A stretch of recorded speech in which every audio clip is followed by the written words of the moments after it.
Matsuki, il avait en face de lui le rompérondant. Oui, je le savais. C'est son charisme de drap. Coucou, bienvenue sur cette vidéo. La deuxième, où je découvre et commente Autre Monde de Maxime Chattard. J'ai déjà fait une première vidéo où je commente la première partie. Allez la regarder si vous voulez, c'est fun. N'y allez pas si ça ne vous intéresse pas. Chacun fait ce qu'il veut. Toujours est-il qu'on avait laissé Matt dans de beaux draps. C'est le cas de le dire. Il était mort, figurez-vous. En tout cas, il était à peu près sûr d'être mort.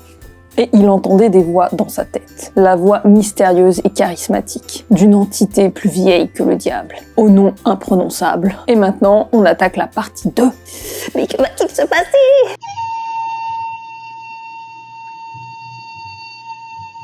Oui, je suis à moitié en pyjama, tu vas faire quoi? Chapitre 15, un étrange coma. Il a les muscles qui fondent. C'est pas un bon signe, ça. Ah, il est dans un sacré coma, quand même. Maintenant, il voit des anges. De mieux en mieux. Ah, mais je vois où ça va. Est-ce que ce serait pas Ambre, le fameux ange? Elle va le tirer du coma. C'est pas mignon. Évidemment, elle est blond-roux. Est-ce qu'elle va avoir les yeux bleus ou verts? Oh, belle comme une fleur au premier jour du printemps. Est-ce qu'on pourrait arrêter de comparer les femmes à des fleurs, s'il vous plaît?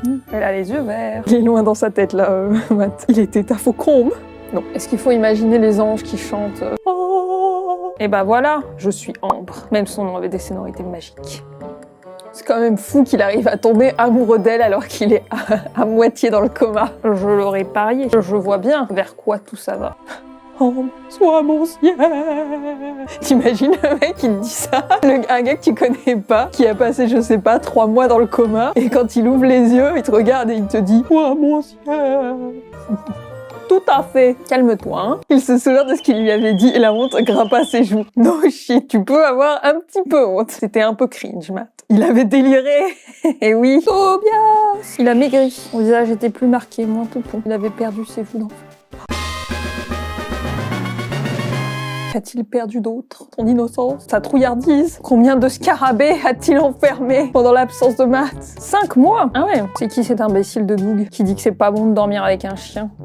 Les animaux, c'est bien, c'est bon pour la santé. Le médecin a 16 ans, je suis sûre qu'il sait de quoi il parle. Alors, leur père était un docteur connu, donc... Ah, un glouton a tué un enfant, donc il ne mange pas que des boîtes de conserve. Ah, le rompérondant se souvient-t-il avec un frisson. Quel étrange nom et quel charisme terrifiant. Aïe, aïe, aïe. Matt est trop mou pour se lever. Mais mou. Tu es médecin, c'est ton Matt. Doug était si jeune. Notre père l'était. Les filles ne dorment pas dans les mêmes bâtiments que les garçons. Voyons, je crois que Matt est un peu déçu. Où est sa belle infirmière? Avec tous ces manoirs gothiques. Parce que le gothique, c'est fantastique. Et le roman, c'est ennuyant. Je pense qu'il va s'évanouir quand il va voir Ambre. Elle lui a fait effectivement une sacrée impression. Il est obsédé là. Sinon, Ambre, où est-ce qu'elle habite? Hein? Où est-ce qu'elle vit? Où est-ce qu'elle est? Qui c'est? Why is Gamora? Je trouve elle est lesbienne. Ce serait dommage. Ce serait bien. Ce serait original. Je dis ça. Donc il y a un manoir qui est hanté par de la fumée verte. Une créature étrange qui rôde à l'intérieur. Moi j'irai voir. Moi j'irai voir ce qu'il y a. Quoi que je dis ça, je suis une vraie trouillarde en fait dans la vraie. Je suis pas sûre que je rentrerai dans un manoir hanté. Bon j'irai le jour avec 10 personnes armées jusqu'aux dents. Peut-être. Genre on fait un petit tour dans le hall d'abord, éventuellement. Tobias explique qu'il y a 3 camps. Les enfants et les adolescents. Les adultes. Le type de l'épicerie n'était pas le seul alors. C'est génial. Tobias fit non de la tête plusieurs fois. Ça n'est pas génial du tout en fait. Depuis la tempête, les adultes sont violents. Pas besoin de tempête pour ça. Violents et perfides. Ah d'accord. Et ils ont une haine spécifique des enfants et des ados. Les gloutons aussi se sont rassemblés en tribus. Ils ont gagné en astuce et en habileté. Est-ce qu'ils ont appris à se servir d'un ouvre-boîte? Les adultes enlèvent les enfants. On ne sait pas pourquoi. Il y a des adolescents qui décident de marcher, de traverser tous les états, les longs marcheurs, pour colporter les nouvelles. Et l'espoir. Obi-Wan Kenobi, vous êtes notre seul espoir. La communauté panaise. On ne savait pas comment s'appeler. Vous n'êtes pas obligés de vous appeler, hein. Les adultes croisés jusqu'à présent sont tous méchants.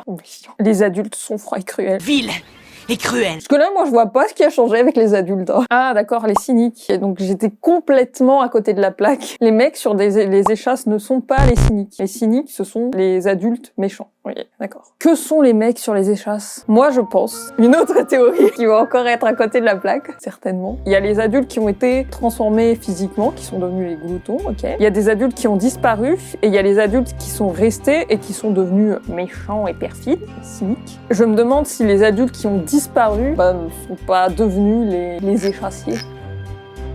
Peut-être. Dis-moi tout! Matt est plutôt vigoureux. Un bon cheval. Est-ce que ça aurait à voir avec ses pouvoirs? Non, parce qu'on m'a promis des pouvoirs et pour l'instant, y a personne qui lance des boules de feu. Hein. J'attends. Plume était son chien. Il n'en pouvait plus douter. Ah, mais elle pousse. C'est un crocodile. Elle lui arrivait à présent à l'épaule. Toujours pas vu Ambre. Bon, pour l'instant, il y a une meuf qui a été citée, hein, en plus de Ambre, la douce Lucie, et ses immenses yeux bleus. Les filles étaient traitées à l'égal des garçons, ce que Matt ne manqua pas de souligner. Mais quelle fille! Au début, c'est vrai qu'on donnait toujours la cuisine ou le linge, ce genre de truc, aux filles. Un groupe d'entre elles s'est révolté. Oui, bah tu m'étonnes. Bien sûr, tout le monde n'était pas d'accord. Doug le premier, il a un problème, Doug. Il a qu'à aller faire la lessive, lui aussi. Doug a perdu 1 point. Ah, Ambre. Matt, puis la quand on tous s'en souvient, toi. Je vous demande de ne pas hésiter à venir me voir si vous percevez des altérations. Je pense que Matt va courir en lui disant qu'il se sent tout bizarre. Du coup, il y a certains enfants qui ont des maux de tête et de la fièvre. Mais c'est un peu ce qui est arrivé à Matt pendant qu'il était dans le coma. Donc si ça se trouve, lui, il a déjà achevé son évolution. Pendant qu'ils bavardaient, ils ne remarquèrent pas un adolescent qui les guettait avec intérêt depuis un renfoncement de la grande salle. Il les épia jusqu'à ce qu'ils disparaissent à l'étage. Puis il s'enveloppa dans une cape grise et sortit dans la nuit. Étincelle de vie. Cette électricité essentielle à l'apparition de la vie sur Terre. Je n'ai pas entendu parler de ça. Ici, cette étincelle de vie, c'était tout simplement le battement de cœur de la Terre. Où est-ce qu'elle va chercher cette idée? Tout dit qu'elle aurait une forme de conscience, donc la Terre, qui nous échappe, qui se transmet dans l'essence de toute chose au cœur des végétaux, des minéraux et de l'homme forcément. La force. C'est quoi déjà la génétique, intervint Tobias? Est-ce qu'ils vont à l'école en Amérique? Est-ce que Ambre fait de la télékinésie? Ça, ce serait cool. Tobias ouvrait les yeux quand il pleuvait des barres de chocolat. Yeah, elle fait de la télékinésie. Et du coup, alors, elle est en train de dire que déjà, quand elle était petite, elle avait tendance à... Enfin, que tout avait tendance à lui échapper des mains, enfin, qu'elle renversait les verres, les tasses, les stylos, qui roulaient au moment où elle voulait les saisir. Est-ce que c'était pas déjà quelque chose qui était un peu présent dans une petite micro-télékinésie qui a été accentuée par l'impulsion de l'éclair, une hypothèse. Ce ne sont pas des pouvoirs. Oh bah quand même. Le mot contient une connotation magique, surnaturelle. Alors que tout ce qu'elle vient raconter juste avant, c'était pas du tout magique. Hein. La Terre qui a une conscience, rien de magique là-dedans. Ne pourrait-on pas en parler avec Doug? Qui parle comme ça? Ambre, elle veut pas en parler avec Doug. Elle le trouve étrange. Moi, je le trouve sexiste, Doug. Et je pense que c'est une bonne raison pour ne pas lui en parler. Il sait tout. C'est vrai que c'est Doug apparemment qui lui a soufflé toutes ces idées de la Terre qui a une conscience et blablabla. Hein. C'est un louche. Non, c'est trop, c'est louche. Elle est d'accord avec moi. Ça fait 1 point pour Ambre. Ces déductions que je vous ai exposées sont formidables de logique. Formidable de logique. C'est une explication, j'ai envie de dire. C'est une théorie, enfin une hypothèse. Ça peut coller et en même temps, comment t'arrives à une telle idée, quoi. Enfin, comment Comment peut-on penser à ça tout seul à seulement 16 ans? Ah. Ok, donc on est d'accord. C'est bien, on est sur la même longueur d'onde. Alors c'est un génie, c'est tout. Ambre n'était pas convaincue. Moi non plus. Je me demande pourquoi Ambre, elle se dit qu'elle peut leur faire confiance à eux en particulier. Parce qu'elle trouve Matt canon, c'est ça. L'alliance des 3 était née. Ils sont choupinés. Qu'est-ce qui se passe si, parmi les adultes qui sont encore présents, donc les cyniques, s'il y a les parents de certains enfants? Ça doit être compliqué quand même de se dire ciao. Enfin, moi, je pense que j'essaierai quand même de raisonner mes parents. Je les enfermerai à la cave. Un adolescent enveloppé dans une cape vert foncé attendait sur son cheval. Ouf. Quelle classe. Ben, c'est pas bon signe ça. Témoignez votre RSC pour les nouvelles du monde. Il se la pète le gars quand même. Hein. Des traîtres. Il y a peut-être des enfants qui travaillent pour les cyniques. Cyniques d'humains. Il ne faut pas entrer dans la paranoïa non plus. Chill. Ce soir, je vous conterai la vie des autres sites. J'aime bien comme ils se mettent tous à parler comme s'ils étaient aussi dans un... de retour au Moyen-Âge. Tu peux pas parler normalement, mec? Non, que nenni. Ah, il y a une Svetlana. Donc c'est Doug qui a décrété que les filles et les garçons ne devaient pas dormir dans les mêmes manoirs. Excuse-moi, Doug. Moi non plus, je n'aime pas Doug. Un grand pan. Le grand pan. Du coup, pour surveiller les allées et venues des gens, des enfants qui pourraient possiblement les trahir, ils décident d'aller se fourrer dans le manoir hanté pour avoir une meilleure vue. Mais est-ce que c'est pas plus facile et logique de juste se mettre, je sais pas moi, cacher derrière les buissons à la sortie du manoir du Kraken? Du mal à saisir la logique de ce plan. Il est jaloux de Ben parce que Ambre rigole à ses blagues. Ambre a été tirée au sort pour participer à la cueillette. Du coup, Matt va se porter volontaire. Évidemment, parce qu'il faut qu'il protège la demoiselle en détresse. Je peux m'assurer qu'elle est en sécurité. Elle a survécu 8 mois sans toi, Matt. Elle devrait aller bien. En plus, elle fait de la télékinésie. J'attends d'avoir 16 ans, c'est l'âge minimum pour devenir long marcheur. Qui a décrété? Qui va t'arrêter si tu décides de partir maintenant, de toute façon? Il n'y a pas une police des longs marcheurs, hein. J'approuve son ambition, en tout cas. Moi, je pense que c'est aussi ce que je ferais. En vrai, je me roulerais en boule dans un coin. Non, mais ça a l'air cool, sillonner les États-Unis sur son petit cheval, guetter les changements de la nature, espionner les déplacements des ennemis, mourir. Qu'est-ce que c'est que ça? Une forme trapue, de la hauteur d'un homme, mais dégageant la puissance d'un taureau. S'approcher d'un derrière. De la hauteur d'un homme, mais dégageant la puissance d'un taureau. Je comprends pas. Ah, c'était un glouton! Il vient de lui lancer une pomme dans le pif. Il l'a embroché avec son épée, mais il est encore en train de se faire étrangler. Moi, je me demande quand même comment son épée peut être aussi tranchante alors qu'il l'a toujours pas aiguisée, hein. Un autre glouton! Ben non! C'est le cri de guerre du glouton. Ses poumons ambre. Une branche fouette à l'air. Elle vient de lui mettre un coup de branche dans la tête. Et ben voilà, tu vas pouvoir la remercier à genoux, elle vient de te sauver la vie. Présence du secours providentiel. Moi, je sais pas pourquoi il s'obstine à vouloir garder ça secret, hein. Le fait qu'il développe des super pouvoirs. La pomme a explosé. C'était donc pas juste la rencontre avec le pif du glouton qui l'a fait exploser. Ah, tellement tu l'as lancé fort. Quoi, il a une super force aussi? Personne ne peut faire exploser une pomme en la jetant au visage de quelqu'un. Alors apparemment, les facultés qu'ils développent seraient peut-être en lien avec ce dont ils ont besoin sur le moment. Sergio avait besoin d'allumer le feu. Il était de corvée récurrente d'allumage de bougies. Quel est le don de celui qui est de corvée de nettoyage de chiottes? Franchement, si tu sais ça, du coup, tu pourrais presque essayer de provoquer le truc.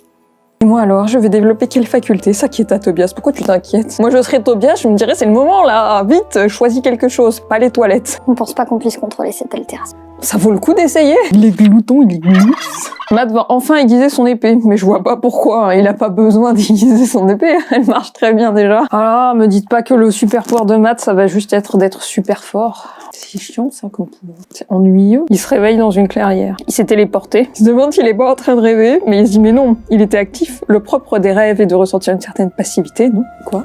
Je n'aime pas ça, il se passe quelque chose. Oui, il y a des éclairs qui commencent à arriver, du vent, puis de la brume qui sort de la forêt. Là, qui va se faire attaquer par un drap. Mais un drap avec des bras et des jambes. Il y a une tête qui émerge, une tête sans nez. Est-ce que c'est Voldemort? Est-ce que c'est le Ropérondant? Approche-toi! Approche! Je pense que c'est le signal pour partir dans l'autre sens. Matsuki, il avait en face de lui. Le Ropérondant! Oui, je le savais! C'est son charisme de drap. Matsuki, il était en danger. Oui, c'est ce que je me tue à lui dire. Ah, tu dois venir en moi. Et non. Matt se mit à courir, oui. Une saine réaction. Arrête, je te l'ordonne. Oh, je te veux. Et voilà le Ropérondin. Monsieur, il veut pas d'abord l'inviter au ciné? Ah bah c'était bien un rêve. Aïe aïe aïe. Pourquoi tout le monde porte des robes de chambre? Les adolescents de 2008 ne portaient pas de robes de chambre. Je vous jure, j'y étais. Ah bah il recroise des gens qui manigancent. Qu'il y aurait Doug parmi les conspirateurs. Qu'apparemment, ils veulent pas que les gens rentrent dans le manoir hanté. Soyez particulièrement attentifs à Matt. Je m'en méfie, c'est un fouineux. Ouais, enfin, il vous est tombé dessus par hasard. 2 fois. Oh, les salauds. Ils sont en train de nourrir une bête pour qu'elle vienne, qu'elle les bouffe tous. Il dit encore un peu de patience. Quand tous les pans de l'île seront ramollis par la routine, qu'ils ne seront plus aptes à prendre les armes et à se battre, alors on le libérera. Pan, pan, pan, pan. Quel plan diabolique. C'est dommage que Matt soit parti se promener à ce moment-là. Il était en route pour boire un whisky. Ce que je trouve un peu dommage, c'est qu'il leur tombe dessus par hasard. Parce qu'en fait, ils ont un peu abandonné cette piste de... Ils ont appris qu'il y avait potentiellement des traîtres chez les pans. Ils se sont dit, tiens, on va essayer de surveiller les allées et venues des gens. Ils ont décidé de faire ça en allant dans le manoir hanté, parce que, pourquoi pas. Là-dessus, ils se sont aperçus qu'il y avait un gros monstre enfermé dans le manoir, ou pour de vrai, derrière une porte ultra blindée. Et suite à ça, plus rien. Genre, ils ont complètement laissé tomber l'idée de surveiller les enfants, et ils s'intéressent pas non plus que ça, pas non plus plus que ça à ce qu'il y a, à ce qui est enfermé dans le manoir. Donc, devinez autre chose, un secret inavouable que Doug cherchait à tout prix à taire. Comment il sait ça? Franchement, s'il a pas un don, un 6e sens, pour de vrai, faut vraiment qu'on m'explique. Enfin, d'où il sort ces illuminations comme ça. Pourquoi ils arrêtent pas de l'appeler bonhomme, le mec qui a fait construire le manoir? Quel genre de riche bonhomme a pu faire construire une tombe pareille? Et si le vieux bonhomme qui a fait construire ça, le gars, le mec, le type, un vampire propose à Matt, mi-figue, mi-raisin. Ils sont de l'autre côté de la porte. On dirait que quelque chose s'est énervé contre la porte. Alors, est-ce que le vieux bonhomme, qui était apparemment féru d'astronomie, a découvert une espèce alien, des minotaures de l'espace, et il en a ramené un dans sa fusée de riche? Une ombre qui arrive, de grande taille, une ombre humaine, avec une énorme tête de taureau. Ça alors, serait-ce un minotaure? Le minotaure mesurait au moins 2 mètres. Moi j'ai une question, est-ce qu'il porte un slip? Juste avant la mort du vieux monsieur, précisa Matt. Du vieux? J'adore parce qu'ils se disent, waouh, il prépare quelque chose, Doug et ses copains, gna gna gna. Enfin, ils ont littéralement dit qu'ils attendaient que tous les enfants soient plus sur leur garde et ramollis pour lâcher la bestiole sur eux, quoi. Genre, ils l'ont dit. La semaine qui suivit fut chargée pour l'Alliance des Trois. Je suis désolée, ça me fait toujours autant rire. Il y a le lustre qui va tomber sur la tête d'Ambre et Doug. Il y a quelqu'un qui essaye de les tuer, qui va envoyer Ambre à travers la fenêtre, je pense. Matsu, qui ne aurait jamais protégé Ambre. Même en la poussant violemment, elle n'irait pas assez loin pour éviter la masse qui leur tombait dessus. Je rappelle qu'il soupçonne posséder une force surhumaine. Moi, je pense qu'il risque surtout de la péter en deux. Il va rattraper le lustre. Et c'est là qu'il découvre qu'en fait, son pouvoir, c'est pas du tout la super force. Ce serait drôle. L'armature métallique l'écrasa d'un seul coup. Il l'a quand même rattrapé. La corde du lustre a été coupée, c'est du sabotage, pas un accident. Ça me paraissait évident. Il y aurait donc un troisième camp, le retour du sustentage. Ce dernier se sustenta largement. Matt s'inquiète parce qu'il a agi avec instinct sans prendre le temps de réfléchir. C'est un autre Matt, dans un autre monde. Mon oncle, j'ai fait un trait d'humour. Je connais pas. Mes amis, commença-t-il. Tout à fait. Bien entendu. Bien entendu, sous quelque forme que ce soit, l'impulsion était une sorte de signal bouleversant certains codes génétiques, notamment dans les plantes et leur vitesse de croissance, accélérant la photosynthèse pour... Bien entendu. La Terre veut encore y croire. La nature et ses composants principaux, eau, feu, terre et air. Oula! Ils sont en train de monter la garde dans un jardin d'hiver, à côté d'une statue d'Amazon à qui il manque un nichon. Toyas qui lui dit, elle est jolie quand même, tu trouves pas? Matt hésita. Ouais, Dita, t'as déjà touché les seins d'une fille. Un point réalisme. Pour une fois, ils ont une conversation crédible. Matt pouffa. Dans 2 minutes, Tobias va tripoter les seins de la statue. Purée. Matt qui dit si, il aimerait bien tripoter des seins, mais il faut trouver la bonne fille. N'importe qui. Faut que j'arrête de rire, on dirait une collégienne. 12 seconds later. Je crois que Tobias est en train de demander à Matt implicitement s'il a envie de toucher les seins d'Ambre. Pourquoi est-ce que Doug se méfie de Matt en particulier? D'où ça vient? La seule chose un peu suspicieuse que Matt a pu faire, c'est lui poser 2-3 questions au début sur le manoir hanté. J'imagine qu'il est pas le seul quand même. Ses ablutions. Elle fit ses ablutions matinales. Quoi? Elle se lave? Alors attends, c'est bizarre parce que là, Doug convoque une assemblée. Donc déjà, Doug et sa bande, la bande à Doug, la bande des conspirateurs, ont récupéré toutes les armes qui traînaient dans les différents manoirs pour les mettre sous clé dans le manoir hanté, donc pour que les gamins aient rien pour se défendre. Et là, pendant l'assemblée, il leur dit Oui, il serait préférable de garder toutes les armes dans un même endroit fermé à clé. On se souvient tous de notre ancienne société, de ce que la circulation des armes a engendré comme violence, blablabla. Mais il leur dit ça après qu'il ait déjà fait le truc en secret? Je comprends pas. Est-ce que les gens vont pas se dire ah bah où sont les armes d'ailleurs? Donc c'est confirmé, Doug travaille pour les cyniques. Il leur laisse des petits mots. Et on sait pas pourquoi ils veulent emmener les enfants au sud. Doug, dans son message, explique qu'il doit neutraliser un groupe de meneurs, 3 en particulier. Je vois pas en quoi c'est des meneurs. Hein. Pour l'instant, ils restent dans leur coin, ils font leur magouille, ils mènent leur enquête. Matt, il parle à peine avec les autres, quoi. Il aurait pu dire un groupe de fouineurs ou un groupe d'emmerdeurs. Il y a une forme noire qui a attaqué un camp d'enfants. C'est le Ropérondon! Les enfants qu'il a tués avaient les cheveux blancs, la peau ridée, et étaient tous morts en hurlant, figés dans ce dernier. Des enfants au visage de vieillards terrorisés. Est-ce que ce serait pas ça qui veut du coup le Ropérondon de Matt? Parce que si on a établi que Matt, en plus d'être super fort, il est très vigoureux. Il a l'air aussi d'avoir pas des dons de guérison, mais quelque chose comme ça en tout cas. Peut-être que si le Ropérondon absorbe Matt, il sera, je sais pas, jeune pour toujours, éternel. Peut-être c'est ça qui veut, son énergie vitale, son étincelle de vie, qui est très vigoureuse. Apparemment au sud, le ciel est rouge. C'est le Mordor. Quand est-ce que Tobias il va développer des super pouvoirs lui aussi? Svetlana, elle peut manipuler de faibles courants d'air. Moi aussi, je sais faire ça. Le Minotaure arrive! Il vient vers nous! J'ai mis Tobias. Il est drôle de façon de courir, Matt. Il se précipita en forçant sur les muscles de ses jambes. Ses bras se mirent à fouetter l'air. Le Minotaure est mort, un pantalon avec des bretelles. Classe. Et une veste en cuir tanné. Il s'agissait d'un trophée. Une tête empaillée dont on avait vidé la bourre pour s'en faire un masque. C'est pas un vrai Minotaure. Le Minotaure n'était qu'un leurre! Ah, je suis déçue. Donc en fait, il faisait juste semblant de jouer au monstre pour éloigner les gens du manoir parce qu'il prépare quelque chose dans le manoir apparemment. Quelqu'un, un adulte d'1m90, leur barrait le chemin de l'escalier. Un cynique qui en trouvait les lèvres pour dévoiler ses petites dents jaunes en guise de sourire. Est-ce qu'ils ont tous les dents jaunes? Est-ce que c'est le vieux bonhomme qui habite le manoir, qui a fait construire le manoir? Oh, c'est la fin de la partie 2, après c'est la 3e partie.